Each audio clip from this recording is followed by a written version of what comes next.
Olá, sejam todos muito bem-vindos a mais um programa Sob o Manto de Maria. Queria agradecer vocês pelos compartilhamentos dos nossos programas, que estão chegando na casa de muitas pessoas, né? As pessoas conversam com nós aí nos grupos de orações, nas missas, e ficam muito contentes com o nosso programa que, querendo ou não, salva vidas, né? São milagres que Nossa Senhora faz e a gente passa nesse programa para vocês. E hoje, mais um convidado especial, né? Esse convidado é muito especial, sempre alegre, com aquela risada divertida que a gente já conhece, né? E eu vou deixar aqui para minha querida esposa apresentar e falar um pouco, né? Tudo bem? Tudo bem. Oi para você de casa, é um prazer mais uma vez, né, estar aqui nesse programa recebendo pessoas queridas, amigos queridos. E hoje também é um dia especial porque tem realmente uma pessoa especial, muito querida nossa, muito querida aí de você da missão, e a gente vai partilhar, conhecer um pouquinho mais da vida dela, né, dessa história, desse chamado da conversão. Hoje eu posso até passar mal, que não tem perigo, né? Não, tem a gente pode cair duro. Aqui, né? A gente está bem assistindo. Pode cair duro que o socorro chega rápido. Minha labirintite tá tudo tranquilo agora. Não, mas brincadeiras à parte, é uma excelente profissional, uma excelente amiga, uma mulher de Deus admirável. Cris, doutora Cris, bem-vinda. Obrigada. Obrigada pelo convite, estar aqui com vocês. É uma alegria recebê-la. Então a gente pode começar, né? Conhecer um pouquinho, você contar para o pessoal de casa, que não conhece né? a Cris, né? Quem fez acampamento com certeza deve conhecer, porque a nossa médica está aqui, tá? Mas, Cris, fala um pouco aí, quem é a Cris? Quem é a doutora Cris, né? Porque todo mundo conhece da missão, mas a gente quer saber quem é a Cris, como foi a chegada na missão. Conta um pouco aí da... Bom, meu nome é Cristiane, né? Para quem não sabe. Para quem sabe, o nome é o mesmo. Que bom. Mas todo mundo me conhece como Cris. Eu tenho um filho, né, de 10 anos. Participo na Missão Guadalupe há algum tempo. Eu fiz o acampamento em março de 2018. Foi o terceiro da missão. E desde que eu fiz acampamento, já comecei a participar de um projeto, no Colo de Maria, principalmente, né, e nos grupos de orações. Teve um período que eu não estava tão frequente aqui, mas sempre estive no projeto. E depois voltei, estou sempre aqui na missão e trabalhando junto. Ai, que lindo, que bênção. E fala pra gente, Cris, como que você vivia a fé antes desse momento do acampamento? Você considera o acampamento um momento forte de conversão, um chamado? Mas como era a sua vida, a sua como fé, era né? a religião, né? Sua religião antes sempre do foi acampamento, católica? assim. Com o acampamento teve uma transformação. Eu era católica, né? Cresci numa família católica. Meus pais sempre participaram de alguma pastoral. A gente sempre participou na igreja. Eu participava de grupo de jovens na adolescência. Mas quando eu entrei na faculdade, eu comecei a me afastar. Não era tão frequente, ia quando dava. Achava que minha vida era muito puxada, coitada de mim, porque nem 1/3 do que eu faço hoje. Hoje sim, é puxado. Eu achava que era difícil, não era fácil. Aí eu fui afastando e dando importância só para a formação, para os estudos, para a faculdade. Depois, quando eu formei, eu vim para Rio Preto fazer residência, né, na faculdade aqui de ginecologia. Depois que eu vim para Rio Preto, eu ia na missa de vez em quando dava vontade, às vezes um domingo, era muito raro. Não estava mais participando de nada. Depois que eu terminei a residência, trabalhando, eu ainda ia de vez em quando. E tinha uma amiga que trabalhava comigo, psicóloga, que ela gostava muito de ir de sexta-feira. Eu comecei a ir de vez em quando. Mas a gente ia assim, é a primeira sexta do mês. Ela ia, aí eu falava que eu ia junto, aí no outro mês quem não dava será? certo. Nem imagino quem seja essa amiga, quem será? gente. Minha amiga né? psicóloga, Jujaí. Linda, beijo pra Ju. E eu estava realmente afastada, indo em missa de vez em quando. Aí em 2017, ela e o Fábio fizeram acampamento. Eu fui na missa da chegada deles e... Primeiro choro da entrevista. Lá na missa, quando eu vi eles chegando, eu já sabia que eu ia fazer o acampamento também, né? Terminou a missa, ela me falou, você vai no próximo? Falei, não, eu sei. É claro que no dia seguinte eu já achava que eu não ia, mas na hora eu sabia que eu ia. E aí, 4 meses depois, eu estava lá. Então, a Ju, Fabinho, foram as pessoas que fizeram o convite, esse chamado especial. Isso. Assim, no caso, você já foi tocada ali na missa de entrega deles, parece que você já recebeu um chamado ali, né? Foi. Na hora eu não entendi o que eu estava sentindo, depois que eu cheguei no acampamento que eu entendi. Porque eu senti uma coisa muito estranha, eu sabia que eu ia. Quando eu cheguei lá no acampamento, tem um momento lá, que está logo no começo, quem já fez lembra, que Jesus falou comigo. Ele falou, eu também estava com saudade de você. Aí que eu entendi o que eu tinha sentido lá na missa. Coisa um mais chamado linda. mesmo. Ele já queria te ver já. Que bênção, né? E aí depois disso, acampamento, beleza, missão, mas profissionalmente, né? Aí também tem esse lado aí. Vamos falar um pouco da... Porque assim, você tem uma profissão, né, que a ciência está algo muito embutido na formação do médico. Como que você viveu, né? Conta um pouquinho da gente desse tempo de faculdade e a partir dali o que você foi viver, né, na profissão após a faculdade. Desde a faculdade que eu vivi ali vendo a ciência, eu tinha uma confiança muito grande só na ciência, né? Eu sabia que aquilo que eu estudei, que era verdade, que estava escrito nos trabalhos, era o certo e não existia nada além daquilo. Então, mesmo fazendo, né, participando da missa, conhecendo, fiz o acampamento, teve a conversão, comecei a participar em projeto, dentro da profissão eu não deixei muito Deus entrar, porque ali era um lugar assim que eu sei o que eu estou fazendo, eu estudei, né, então eu sei o que eu estou fazendo, não precisa mudar nada aqui, porque eu já sei.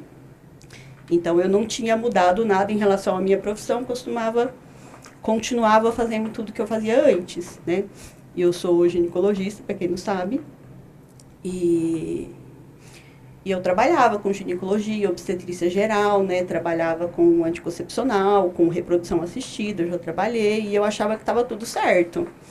Nesse período mesmo, trabalhando ali, já teve momentos que a minha mãe me questionou se estava certo o que eu estava fazendo, porque ela viu um programa na Canção Nova, e falaram que não era certo, e ela queria saber se eu estava fazendo aquilo. E ela me mandou para eu assistir.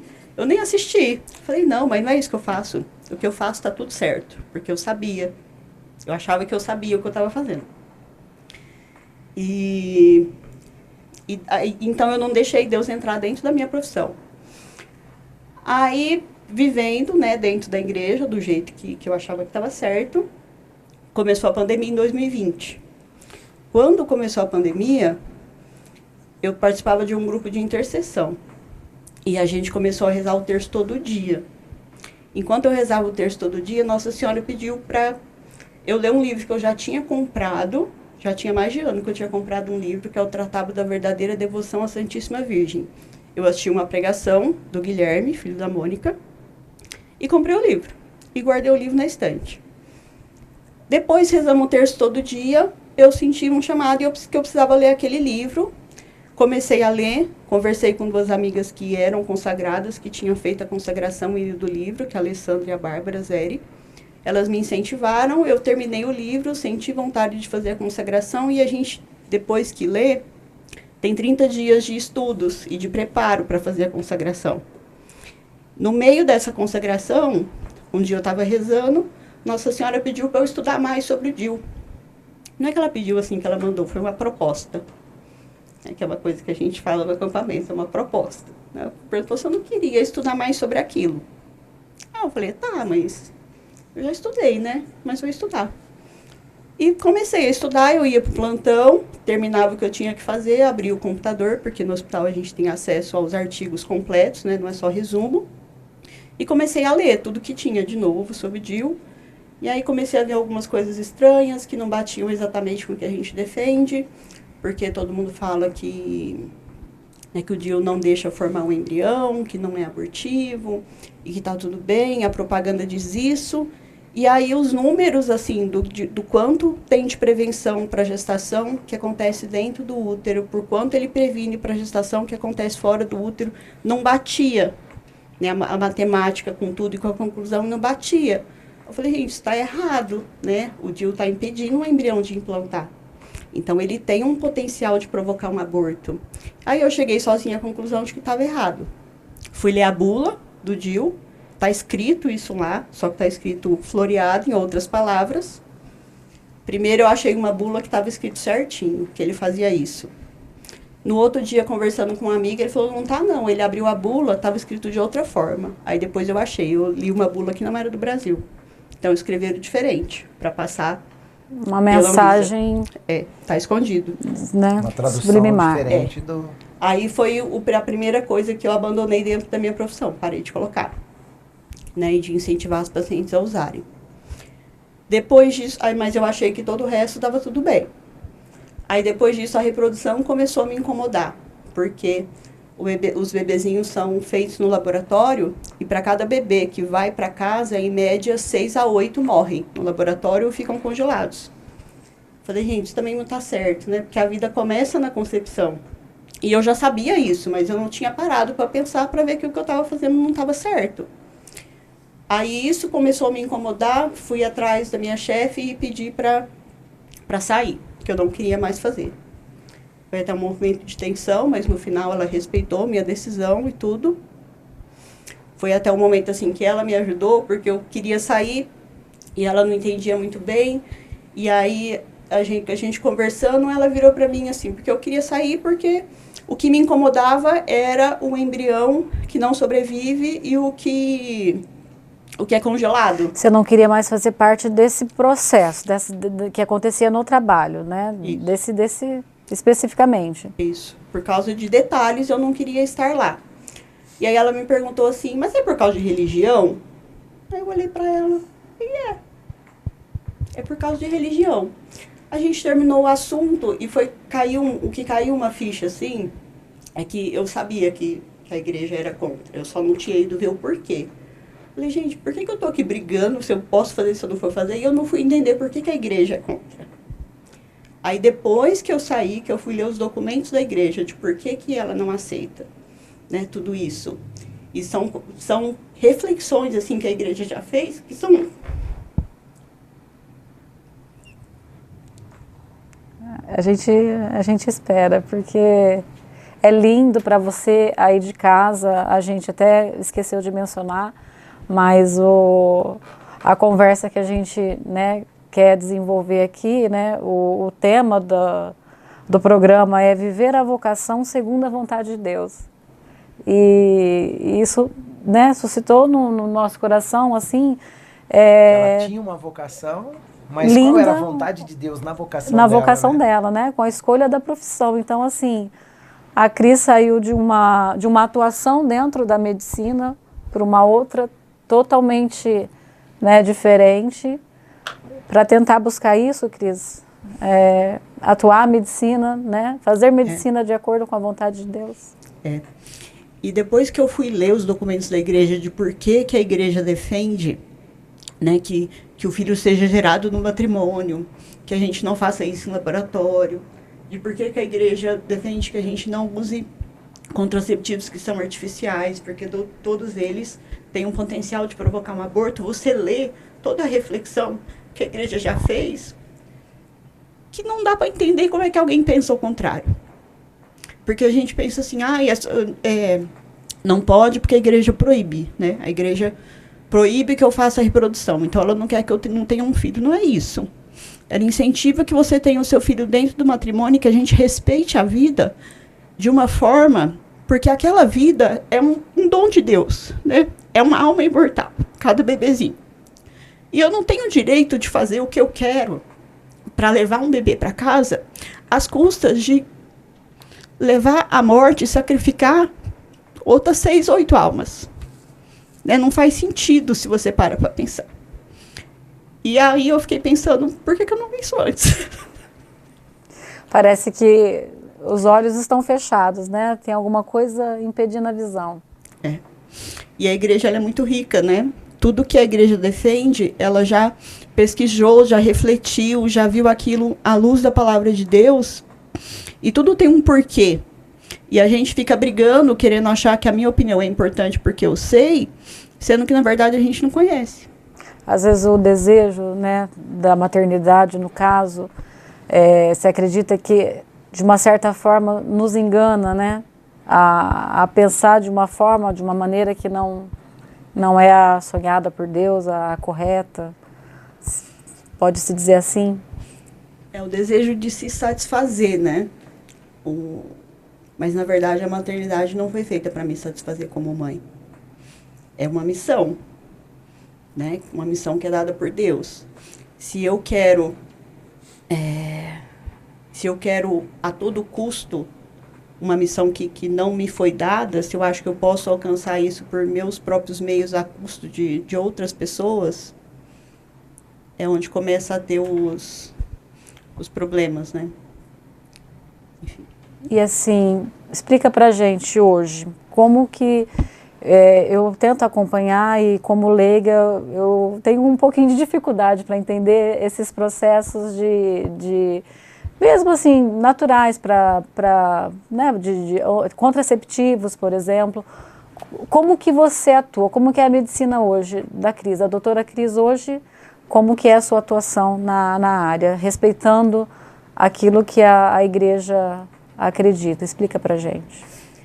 Depois que eu percebi que eu não poderia fazer de outra forma, né, eu comecei a pesquisar formas de como viver a medicina, como cuidar das minhas pacientes, de uma forma respeitosa e que leve em consideração, né, tudo aquilo que é vontade de Deus. E aí eu descobri que existe uma outra medicina, né, que existem pesquisas científicas sérias que são feitas nesse sentido e que é possível você tratar todas as doenças, né, ginecológicas de uma forma que a gente não bloqueia o ciclo menstrual, que a gente coopera com aquilo que está acontecendo, porque o ciclo é um dom de Deus, né, na vida da mulher. Às vezes a gente maldiz que menstrua, que tem TPM, que tem isso, que tem aquilo, mas o ciclo menstrual não foi feito para ser um sofrimento, né? Faz parte do ciclo e faz parte da geração de uma nova vida, que o corpo se prepara para isso. Então, qualquer alteração que tem nesse ciclo que pode trazer sintomas, elas podem ser investigadas para a gente saber o que tem de errado e para tratar de uma forma adequada. E mesmo, né, se existem casais que não podem engravidar, a gente consegue usar essas informações para não engravidar, né? É só não ter contato sexual no período fértil. É simples, na verdade. E quem quer engravidar, né, faz o contrário, né? Tem que namorar no período fértil, tem muita coisa que a gente pode investigar para saber o que está errado, o que fazer. Tem vários tratamentos que podem ser feitos. É claro que vai existir um caso ou outro que não tem jeito, né? Nós não, nem eu, nem um médico que trabalha com isso, nós não somos deuses. A gente busca cooperar com Deus para que esse casal possa cooperar na criação de uma nova vida, né? Eu falo que quem vai criar a nova vida é Deus, não é só Ele que cria. E o casal coopera com Deus na criação dessa vida. E eu só aperto uns parafusos. E quantos milagres acontecem que casais que não podem engravidar, mas Nossa Senhora vai lá e faz acontecer, né? Acho que essa é a nossa religião que acredita em milagres, né? Principalmente da mãe, né? De Deus. Ela faz mesmo, muitos casos. De gente que não conseguia engravidar e consegue. Muitos porque tem coisas que na medicina tradicional a gente não presta atenção, nós não somos treinados para prestar atenção nos detalhes. Na medicina tradicional a gente é treinado para esperar 1 ano para engravidar, não engravidou, vai fazer reprodução. É isso. E quando a gente abre o olho para essa visão, para ajudar realmente, para tratar aquilo que está doente, né, e não só querer pular etapas, tem muita coisa que a gente pode investigar e ajustar.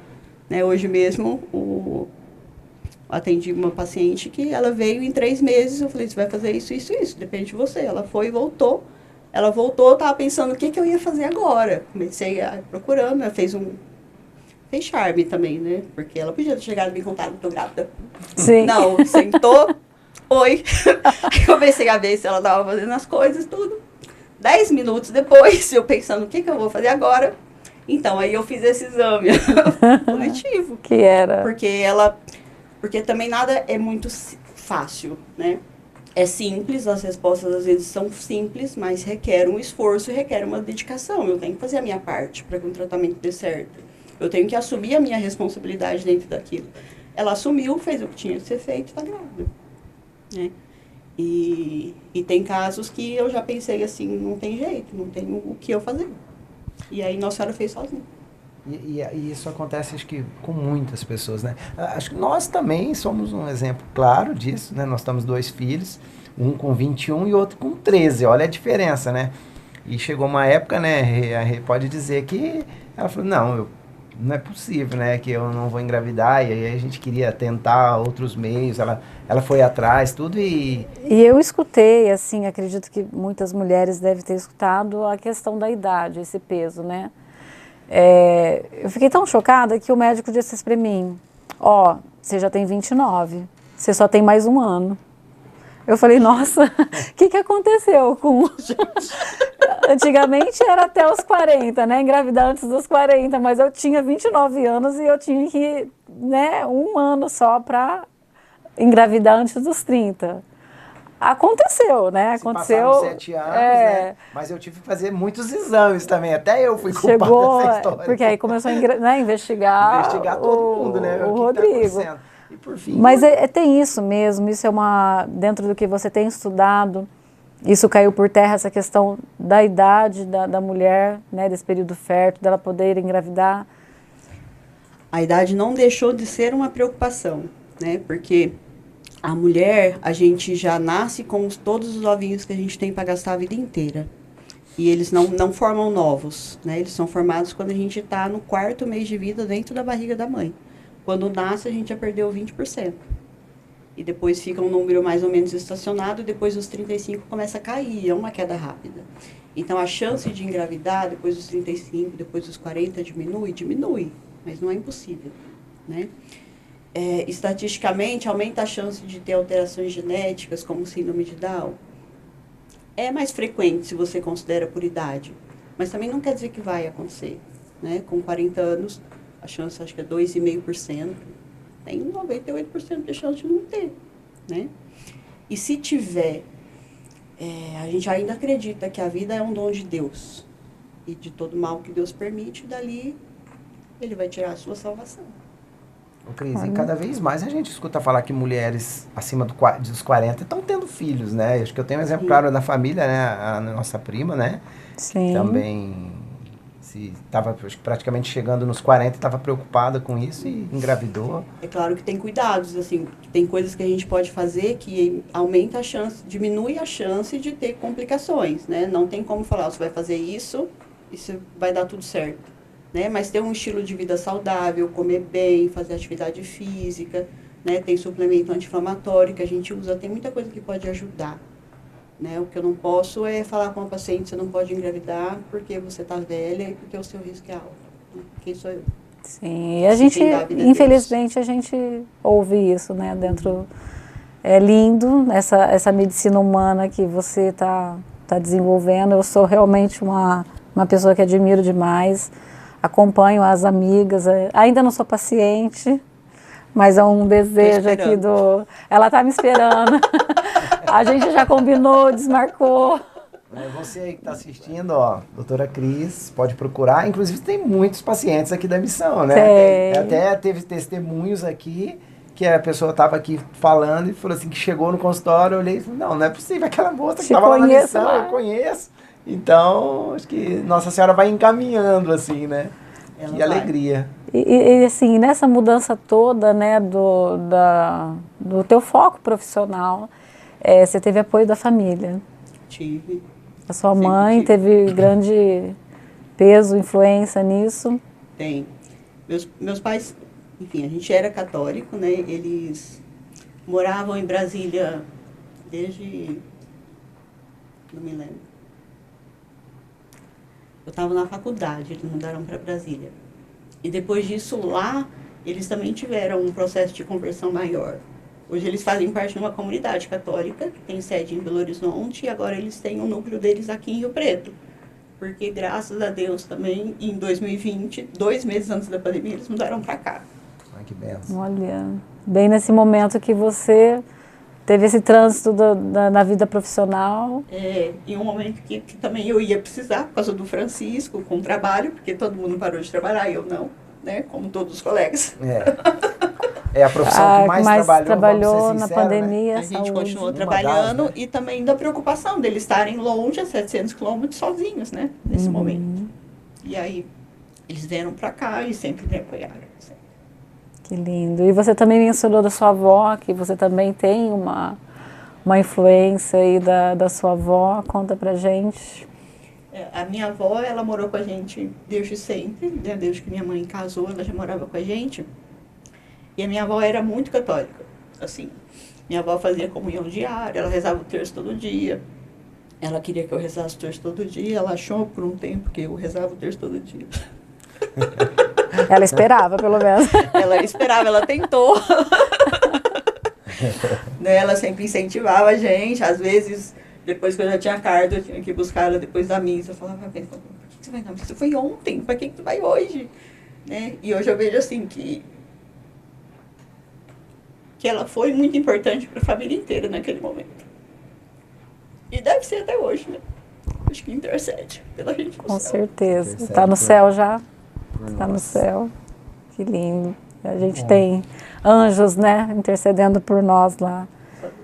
Ô, Cris, é uma história muito linda e é uma história de conhecimento, né? Que tudo que aconteceu foi através de uma vocação e de um chamado, né? E que a Cris partilhou aqui que Nossa Senhora teve um dedo bem grande nisso, né? Com certeza ela também intercedeu para que você mudasse a sua atitude na profissão e se tornou isso que você é agora, uma médica exemplar, uma médica que muitos admiram. Parabéns, né? Parabéns por que esse sucesso continue com essa tua nova caminhada dentro da religião, né? Esse chamado lindo. Esse chamado lindo. Então, eu só tenho a agradecer a você por esse momento que nós ficamos aqui juntos, né? E falar mais alguma coisa. Eu gosto de conversar, quero sempre. Mas tem alguma partilha assim, especial, né, relacionada à Nossa Senhora? Porque realmente aqui na missão eu acompanho você, né, desde do início que eu cheguei aqui, envolvida nos projetos. Colo de Maria, a gente já falou que tantas outras vezes, é um projeto muito especial. Penso que você tem um carinho enorme por ele. E só mais um pouquinho dessa relação com Nossa Senhora. Nossa Senhora, graças a Deus, ela não me larga, não. Ai, que bom. Né? Quando eu fiz o acampamento que foi na missão, quem me chamou pro colo foi ela. Teve essa questão da consagração, quem fez eu começar a mudança foi ela. E agora, recente também, o curso que eu fui fazer nos Estados Unidos da NAPRO, também teve o dedinho dela, né? Porque era um curso que eu já queria fazer, porque traz muito mais informação para poder cuidar. Porque sem isso, eu conseguia ajudar os pacientes, mas tinha hora que ficava meio limitado, que eu tinha que mandar para outros colegas de outras partes do país. Uhum. E eu já queria fazer, mas eu achei que não dava, que o dinheiro não dava, que o inglês não estava bom. Aí eu entrei no Instagram para ver um negócio da missão. Aí você passa o dedinho pro lado, apareceu um outro story de uma colega que já fez esse curso, falando que indicou alguém que foi fazer, que o inglês não era tão bom e que deu para acompanhar. Eu falei, mas como assim? Aí eu mandei uma mensagem. Aí ela falou assim, não, você quer fazer, dá certo sim, vou te pôr num grupo de pessoas que querem ir também. Depois num grupo do WhatsApp, com um monte de gente do país inteiro que queria fazer o curso também. Aí eu pensando se dava para ir, se não dava para ir. Isso era agosto, o curso já era em outubro, final de agosto. Aí eu tava dirigindo para casa, eu falei, gente, meu visto tá vencido, né? Quem é que é para os Estados Unidos com visto vencido? Não dá. Vou tirar isso da cabeça. Só daqui 2 meses, né? Cheguei em casa, dormi, 2 meses. 2? Em casa, dormi, no outro dia deixei o Francisco na escola, a primeira pessoa que eu encontrei, por acaso, a Mônica. E ela virou para mim assim, ela não me deu bom dia. Mônica Eulálio? Não. Mônica? A Mônica do Betico. Do Betico? Ai, Moniquinha. Ela não me deu bom dia. Oi, Cris, você aqui? Então, meu irmão vai para os Estados Unidos, você sabia? E como assim? Porque o Manu estava indo. Sim. Por causa da igreja que ele foi lá. Aí ela foi me contar que ele não tinha passaporte, que ele não tinha visto e que ele conseguiu tudo assim em 3 semanas. Falei, uai, nossa senhora, se ele conseguiu... Porque eu vou tentar. Porque eu não consigo. Aí o processo estava rápido para revisão do visto, eu nem sabia, não tinha a menor ideia que estava rápido daquele jeito. Ela me deu um contato, falei com o moço, deu certo. No final eu tive que fazer entrevista, achei que não ia precisar, mas fui. E saiu o visto e fui. E comecei o curso dia 12 de outubro. Então, Dia de Nossa Senhora. olha, só é a dia de Nossa confirmação. Senhora, é a confirmação, né? Pois É sempre ela. Ela não Nossa, deixa. Cris, muito obrigado. A gente ficou muito contente com você aqui. Essa tua partilha, esse teu depoimento. E você que está em casa, tá? Por favor, venha, conheça a Cris, chame ela. Agora que vocês conhecem mais, que vocês têm mais intimidade, vocês têm que chamar ela, tá bom? Então eu queria agradecer, falar para vocês que o nosso programa tem que ser enviado para mais pessoas, para todos terem esse conhecimento, essas informações que a Cris passou aqui pra gente. Então, deixe sua curtida, assista o programa, envie no WhatsApp para as pessoas que talvez muitas vezes não estão na missão, mas gostam de assistir o programa. A gente sabe que tem muitas pessoas querendo assistir. Então, vai o convite aí para vocês. Um grande abraço. Curtam, dê o nosso like lá. E, se Deus quiser, a gente vai se ver no nosso próximo programa. Muito obrigado, Cris, Renata. Eu quero agradecer esse momento, sem palavras, que Nossa Senhora também tocou muito no meu coração para que você viesse aqui falar um pouquinho da sua história, dessa missão de vida linda que você tem. Confesso que meu coração ardeu, pegou fogo o tempo todo, então eu também tenho muitas coisas do que você partilhou que também conversaram comigo. Então eu quero te agradecer pela pessoa, pela amizade, eu segurei também até agora. Mas um carinho especial que eu tenho por você, pela tua amizade, foi uma das primeiras amizades aqui dentro da missão. Primeira equipe que eu trabalhei, que eu servi num acampamento, você estava lá, e de uma paz, de uma tranquilidade, me acolhendo, me tranquilizando, né? Uma equipe pequena, em pessoas reduzidas em número de pessoas, mas que sempre marcou muito a minha vida. Então eu agradeço. E a minha também, tá? Porque eu também fui líder com ela. Nós já fomos líder. Pra quem não fez acampamento e não sabe, mas nós somos líder, né? E a gente se deu muito bem. Eu amo ela muito de coração, viu? Obrigada. Também quero agradecer, também amo muito vocês dois, vocês são muito especiais, né? Esse trabalho que vocês fazem pra gente, pra alcançar tantas pessoas, que é tão importante. Eu não gosto de falar assim, ainda mais com a câmera em cima de mim, mas enfim. Se é pra levar isso pra mais pessoas, né? Como vocês fazem, que a gente possa alcançar as pessoas que Deus quer. Né? Amém. Obrigada. Obrigada. Gente, mais uma vez, sob o manto de Maria nós estamos. Tchau, pessoal. Até o próximo Tchauzinho, programa. até. Até mais. Tchau, tchau.